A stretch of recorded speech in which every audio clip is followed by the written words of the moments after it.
Greetings to you in the mighty and matchless name of my Lord and Savior Jesus Christ. Welcome, Alpha. ஒரு வாசிக்கு தெரிந்து கொண்ட வேத பகுதி மத்தேயு 9ஆம் அதிகாரம் 35வது வசனம்.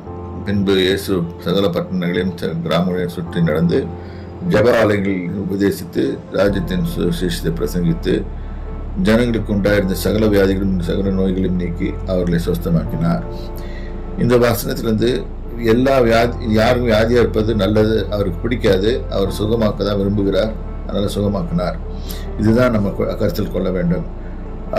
அவர் சிதறலான ஜனங்களை கண்டபோது அவர் மேய்ப்பல் இல்லாத ஆடுகளைப் போல தோய்ந்து போனவர்களாகவும் சிதறப்பட்டவர்களுமாய் இருந்தபடியால் அவர்கள் மேல் மனதுருகி. இது மேய்ப்பன் இல்லாமல்னா இங்கே கர்த்தர் நானே நல்ல மேய்ப்பன் என்று சொல்கிறார். நல்லா கர்த்தர் இல்லைன்னா நம்மளும் அப்படி தான் இருப்போம். திரளான ஜனங்கள் மேய்ப்பன் இல்லாத ஆடுகளைப் போல சிதறி திரிகிறது போல நம்மளும் அப்படி தான் சிதறி திரிவோம். அவங்க நம்மளை பார்த்து மனதுரமாக இறுக்கமாக இருக்கிற தேவன். இப்போ தேவனுடைய வழிகளை விட்டு விலகி தங்கள் இஷ்டப்படி செய்கிறவர்கள் தான் மேய்ப்பன் இல்லாத ஆடுகள் போல இருக்கிறார்கள். அவர் தன்னுடைய சீஷரை நோக்கி அறுப்பு மிகுதி வேலையாட்களை கொஞ்சம் ஆகுதலால் அறுப்புக்கு எஜமான் தனது அறுப்பு வேலையாட்களை அனுப்பும்படி அவரை வேண்டிக் கொள்ளுங்கள் என்று சொல்லி கேட்டார். ஸோ இப்போ இந்த வசனத்திலிருந்து வசனம் ஆள் குறைச்சி வேலை செய்யறதுக்கு, ஆகவே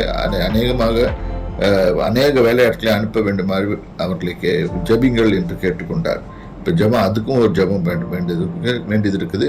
ஜபம் பண்ணால் தான் அதுக்கும் ரிசல்ட் வருது. இல்லை வேலையாட்கள் ப்ரொடியூஸ் பண்ண மாட்டாங்க. இல்லாட்டி நிறைய போலி வேலையாட்கள் வருவாங்க.